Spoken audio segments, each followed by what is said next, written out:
Good morning, everyone. Thank you for logging in to this webinar on maximising your CHP revenue. And by CHP, I mean from a biogas fueled engine or genset. I'll give an overview of points of CHP ownership, the difficulty encountered. We can possibly devise a plant to maximise the revenue. But first,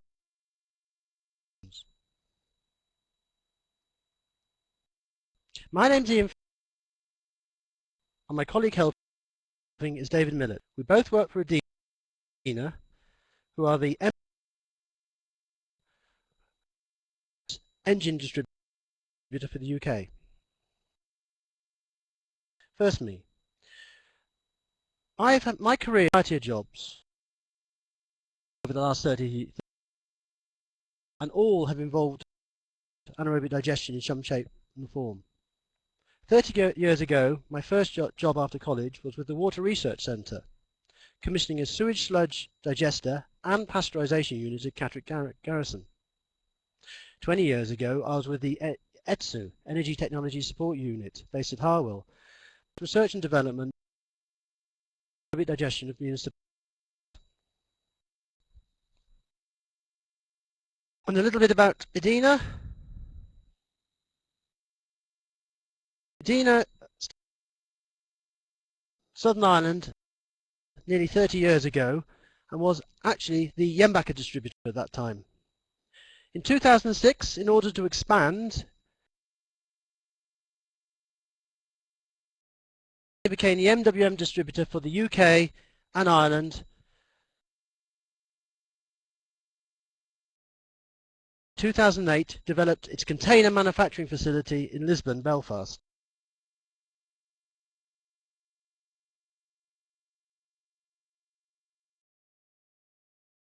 And all ancillary equipment to the generator is standardized.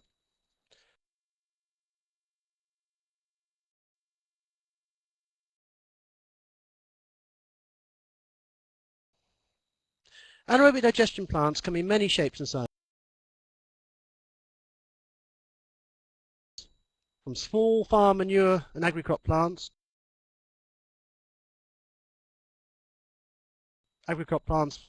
being developed, food are very small, and also as part of complex mechanical biology.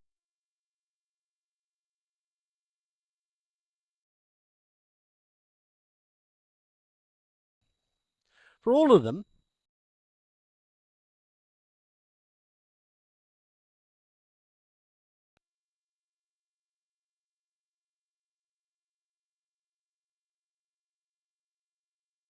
farm-based plants, long-term reliability is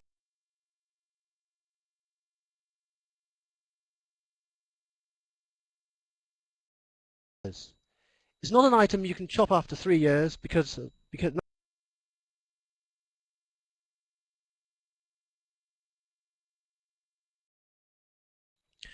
and does the client, as in the plant owner, have a say in what CHP the anaerobic digestion system has? In some cases, this is not so good. The choice is restricted.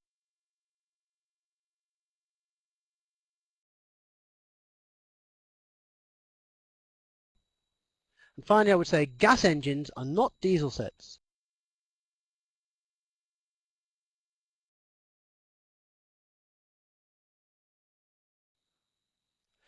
So the contents for this presentation .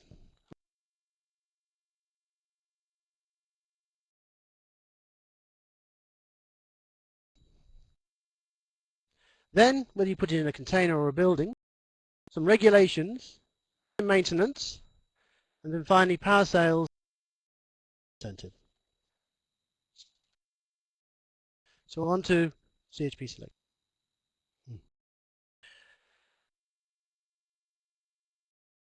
Question CHP installation, and these should be: which engine, who is packaging and installing it, And finally, who's going to maintain? So firstly, which engine? Leading engine manufacturers have developed engines specifically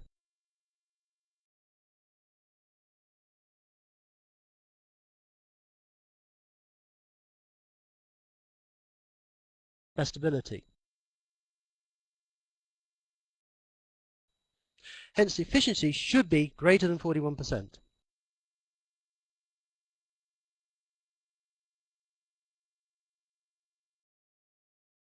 A 1% improvement in efficiency is equivalent to about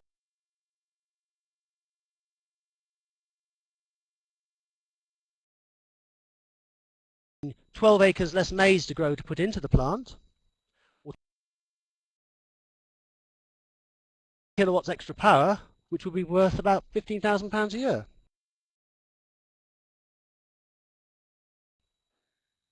But also look at the gas specification. So most notably for a biogas plant, sulfide. If it is a biogas engine, then the bed should be far more. The gas specification in that case, and don't forget the components that will form part of the warranty, will be much higher. However, is only half the biogas CHP story. The containerization and installation is also critical to the long-term success. So which supplier? The leading genset suppliers have country-specific distributors. These distributors are responsible for warranty work, hence will have the experience, the training, and the backup of the factory. They tend also to only to work on one type of genset manufacturer. Distributors also install and then have the knowledge on the regulations for that installation. Containerized units would be available from the factory, i.e. factory built themselves or a factory appointed packager, or, as in the case of Edina, the distributor packages them. The alternative is a general third-party packager or original equipment manufacturer, OEM. These will buy gensets from the distributor, so they're not quite so close to the factory. But they're sets from multiple engine, so they're the jack of all types. Some are UK-based, but the majority in the biogas industry are from the European mainland, and again, hence, less familiar with the UK regulations. There is a third CHP provider option, and that's the anaerobic digestion plants supplier themselves. But nearly in every case, they will just subcontract back to the distributor or the OEM. If they do that, just think of the possible chain of supply between you, the client, and the actual factory producing the engine. So we have also the choice of 1 or 2 anaerobic plants, and by small, a sub 1 megawatt. Generally, a site will initially install a generator, and the second for occurs. 2 generators always have a higher cap and operate for equivalent scope and scope performance. The argument for having it operating if one is down really only applies during major services, when there may be, say, 5 days. But these only occur otherwise the downtime genset is small, and with gensets you're twice as likely to have one set stopped. Any external cause for downtime, which are often in the majority of cases, these will affect both units. There is a current exception to that, of course, and this is with the 500 kilowatt units in the UK. This is an off-gem loophole, where if you can install a 500 kilowatt unit and then install a second unit straight away and still maintain the higher rate of feed-in tariff for the first 500. So for instance, if a plant was going to install a single 1.5 megawatt plant engine, genset, it would install a 500 and a 1 megawatt and maintain the higher rate of fit. This gives, or gave I should say, a payback of little over 2 years, so it was well worth having. But now, Ofgem in its ultimate wisdom not, has reduced the fit by at least 20% and possibly further. So this revenue payback has increased to at least 7 years and so is not so attractive. However, with the RHI coming in, it might address some of the problems. We'll talk more about this later. Just one other thing to say, you could have plants. It has little feed-in time, certainly has no advantage set generation.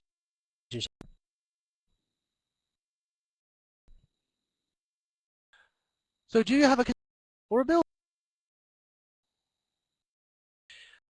Anaerobic digestion plant today, over 9% containers. 10 years, a similar statistic fluid industry.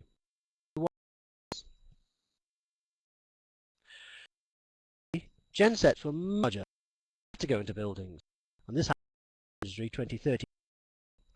But gensets more efficient and certainly more powerful, and that is a containerized option.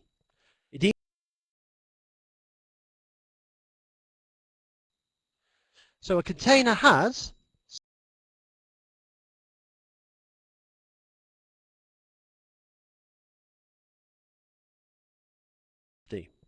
this reduces costs.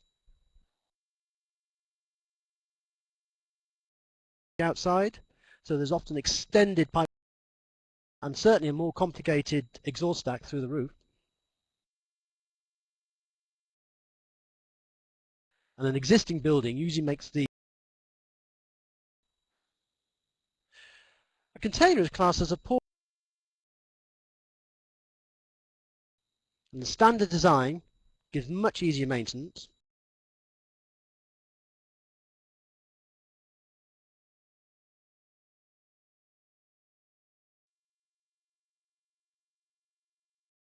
Delivery and installation can be just a couple of days versus several weeks.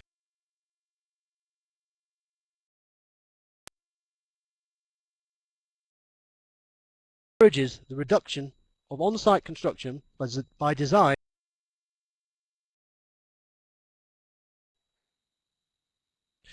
Another question would be, what about your building cost is halved?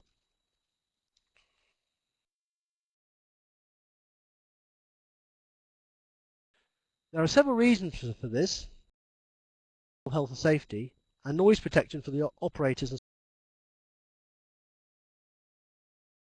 technicians is a classic case.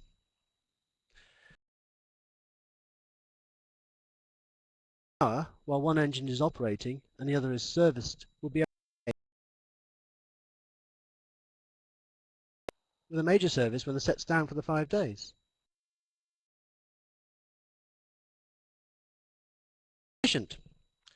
Deafness due to noise.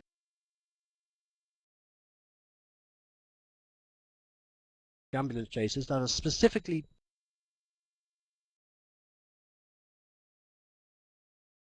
claims. So if you don't have an acoustic surround,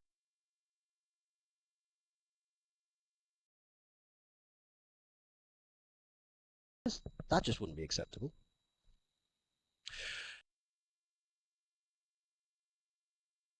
What's happening, and this is Edina for actual cases,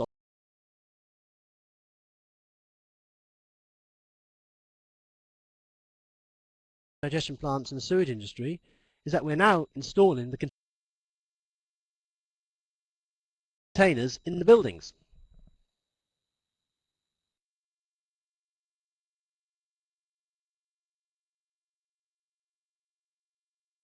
Motion of the containerization system doesn't mean Edina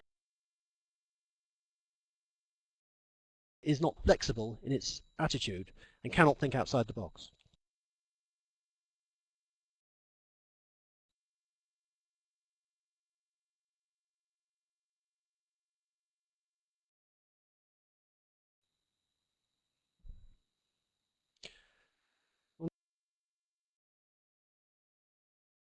Now come on to the regulations.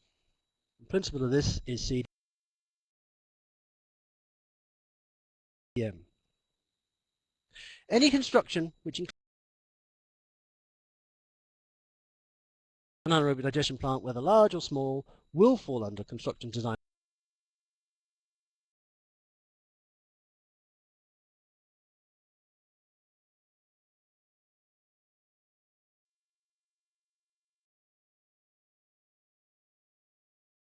Covers all the parties involved. On the first page of the Health and Safety Executive website on CDM, it says CDM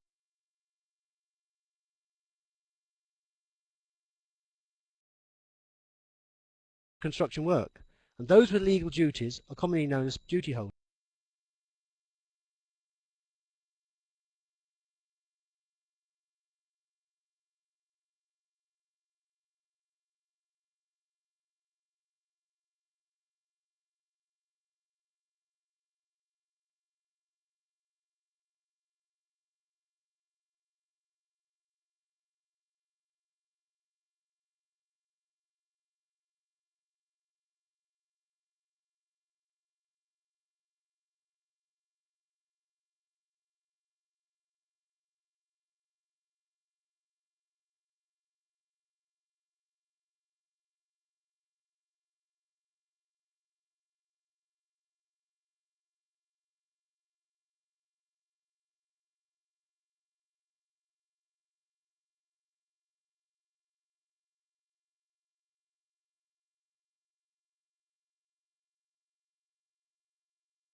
contract include for both. I've seen contracts, as I said, on-site include, off-site not, but you can actually specify which is which.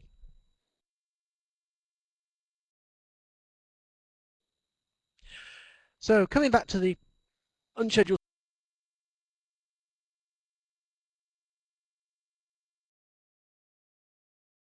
24/7 remote telemetry coverage, remote start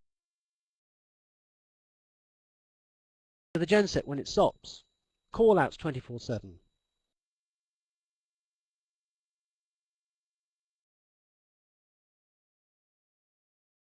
Full direct factory support. Quite important when you have an odd problem.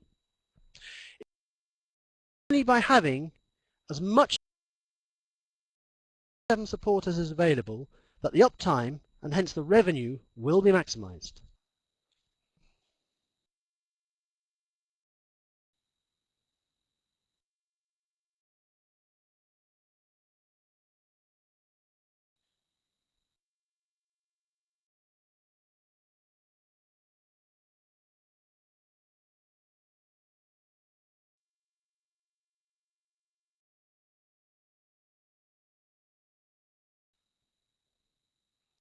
If you're generating electricity,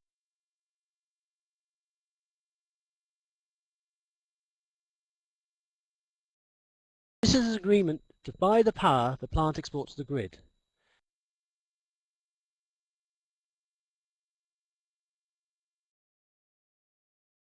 The feed-in tariff or the ROCs are usually claimed separately, although some power purchasers will do this. The power purchaser buys your electricity and sells it on to the open market.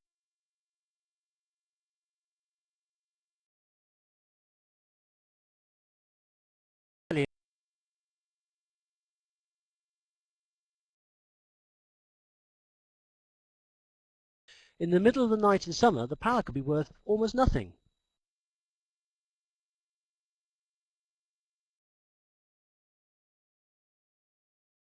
To 10p, possibly.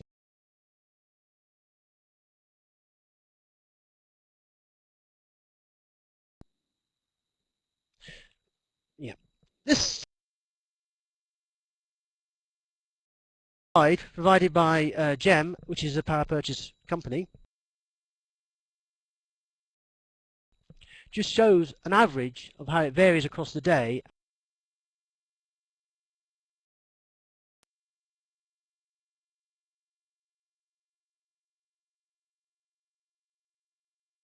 You can see there's a range.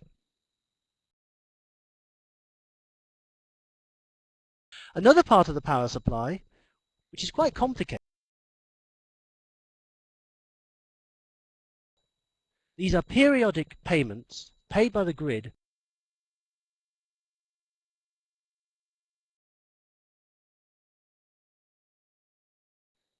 The two main ones are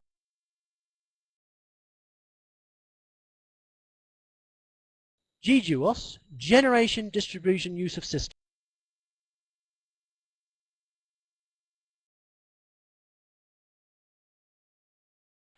Its value will depend on the network operator, the location.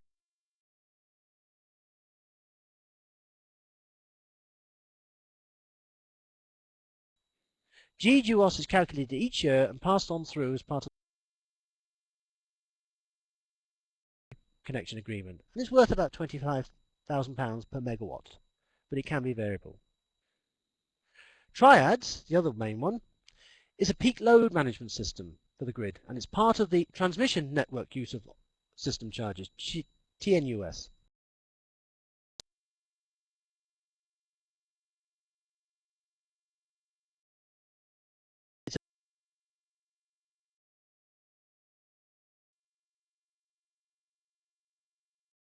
On the national grid during 3 half-hour periods days, and for some reason particularly Tuesdays. This one-off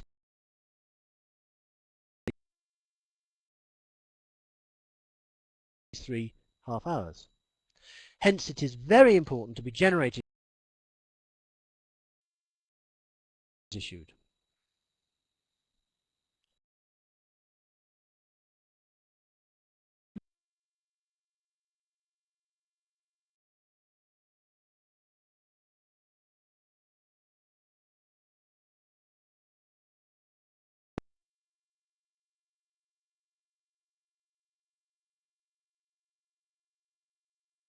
Bonus.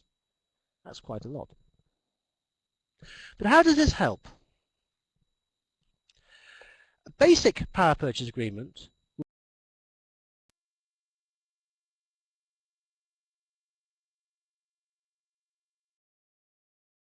around 6 pence per kilowatt hour, £60 per megawatt hour, and the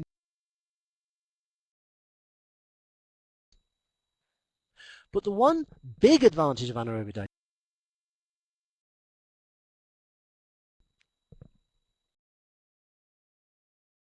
would be to have a day-night rate and take in benefits. And this, again from Jeff, produces this type of graph. You can see the yellow line is the base load 6 pence. The blue line is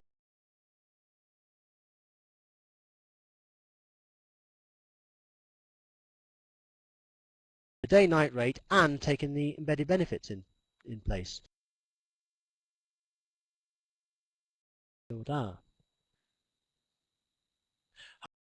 If you're able to store the gas at night and operate during the day for the same gas production, huge amount, but it can help.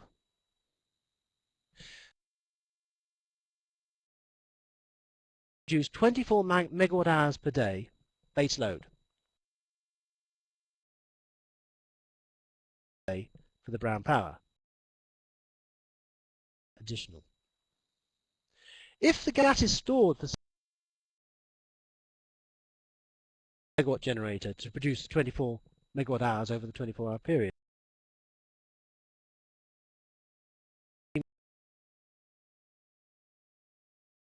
worth about £40,000 a year to a 1 megawatt. And taking the 3 net rate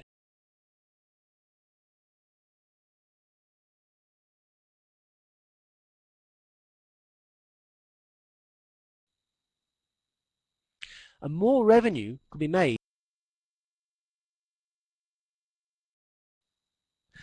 However, this is for a 1 megawatt plant thought out of the design stage because of the larger capacity generator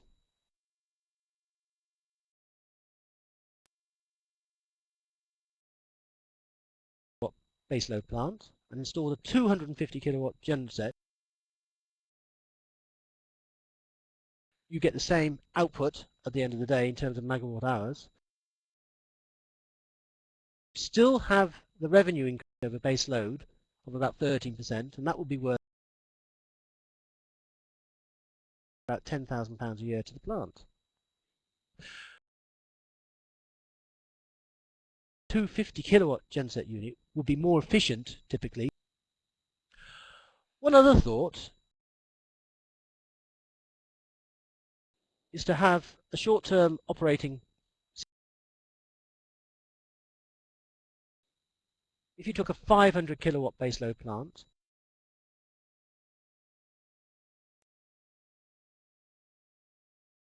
(150 cubic meters of gas stored to operate just for those. If you offer 250 just for 800 a year, this could give you a peak revenue in the fits of about £50,000. The power production side shown here is more for the moment, but fully expect the gap between typical power and the peak value as demand for electricity increases, and the cost of supply, which is principally in the UK, also there's talk of insufficient capacity blackouts for the rest of this decade. We come to the renewable heat incentive. The renewable heat incentive has been with us for some time. CHP, there has been very little, if any, uptake due to the 200 thermal upper limit. December 2013, the banding for the RHA was broadened to on the screen. I suppose the principal thing to look at for smaller plants is that the 200 kilowatt thermal, the 500 kilowatt electrical output, has quite a reasonable 5.9 pence watt hour thermal RHI. This now gives a usable to install heater utilization on the biogas plants. But don't forget that the anaerobic digestion plant parasitic load for heat cannot be claimed too. After the digression on the feed-in tariff imposed by the government for the sub 500 kilowatt plants, the RHI might make these plants more viable. With the feed-in tariff, the second CHP plant we've discussed after the 500 kilowatt one can be installed straight away, and the higher rate for the feed retained. This is one of the reasons for the 500 kilowatt plant, unfortunately, the digression. It is not clear yet will apply to the renewable incentive. But what is that the renewable heat incentive can be held if the plant is operated 12 months after the first. We shall wait to see how this is applied in practice. So what are the requirements for the RHI from CHP? The main point I can see is that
Josh Buller, yeah.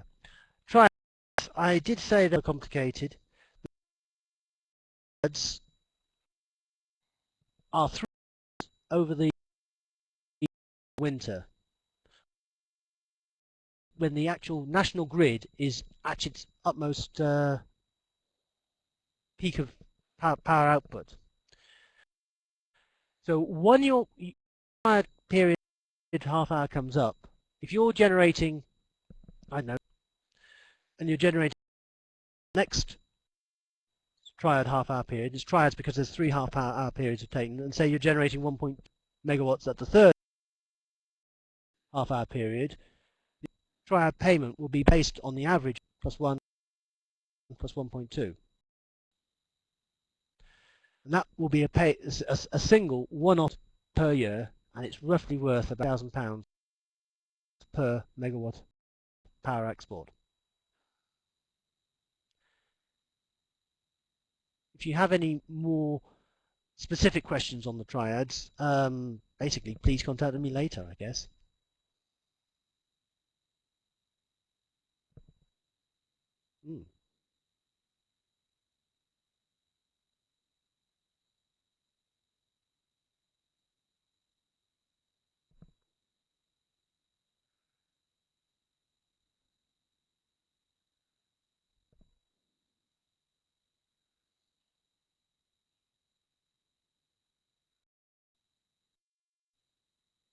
The RHI and the FIT are separate in one way. The RHI is very new for Biogas CHP, and as I say, we have yet to get somebody through the actual claiming process of it. I don't think that will actually happen for anyone until probably June this year. Sorry, yeah.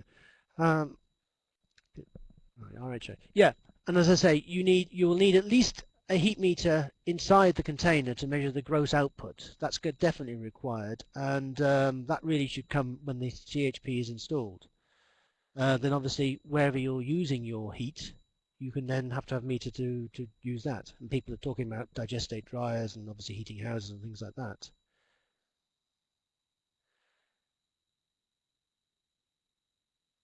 No, it's disappeared. Sorry. In problems in claiming the FIT, or do you mean actually, Stephen Day? Do you mean the FIT and the RHI together, or individually? Because claiming the FIT is a fairly standard procedure at the moment. It's been done, 100 times now for biogas. Both for the same plant, yeah. Well, as I say, we are in the process of, our clients are in the process of actually doing that at this moment. The problems at the moment, as I said, are just really on the kits and knowing that. We don't know any other problems yet that Ofgem may come through to us. As I say, when we do find out, we can publish them out.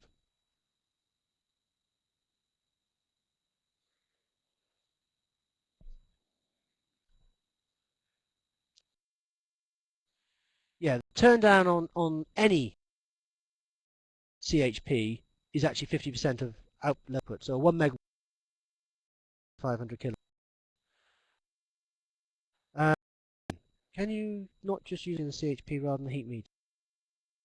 No, no. I don't think Ofgem is going to allow that. You do need an Ofgem approved heat meter.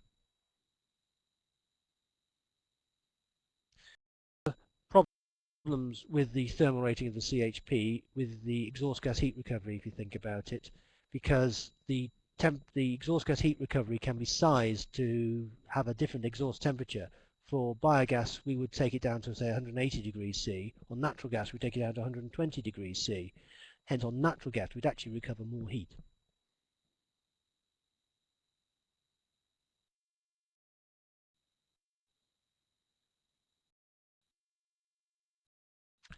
Sam, the answer is, I am not sure.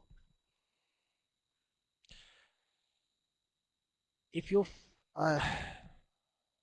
feeding from a boiler into the district heat network, you might be able to get away with the point where you feed into the network and measure the heat going in there. Right. Because a district heat network, obviously you've got lots and lots of offtakes. It's something which I think we will all need to find out.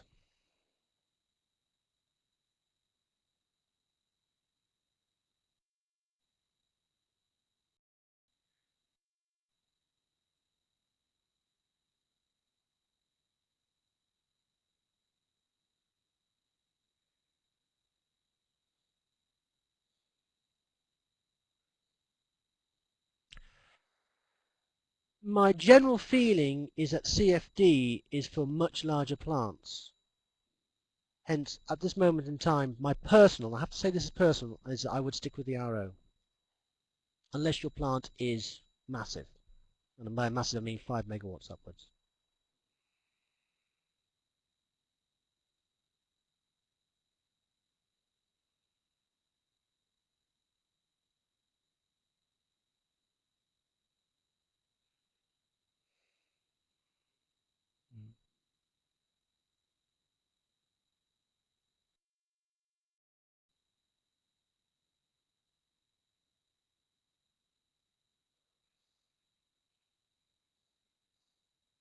Ah, right. Mm.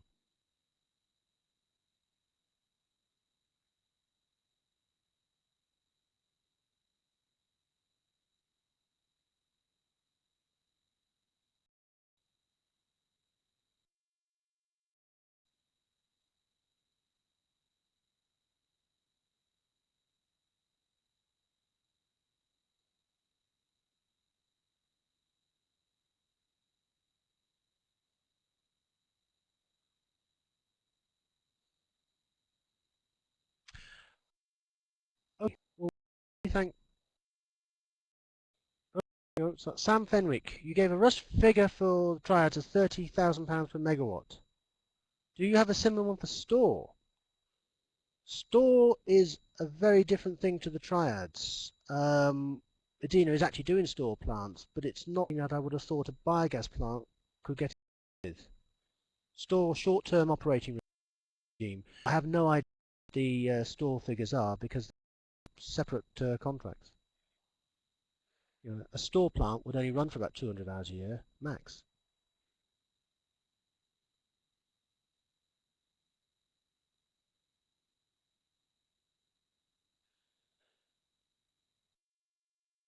You could apply aggregator for store. Could we?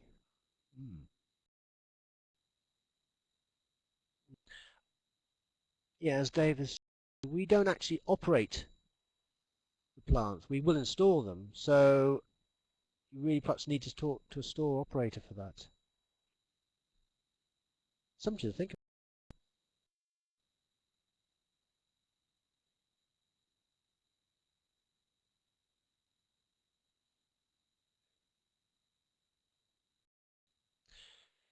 If there aren't any more questions, I would like to say thank you very much for listening, and if you want to contact me directly, I'm sure you have my email address, and we can go from there. Thank you.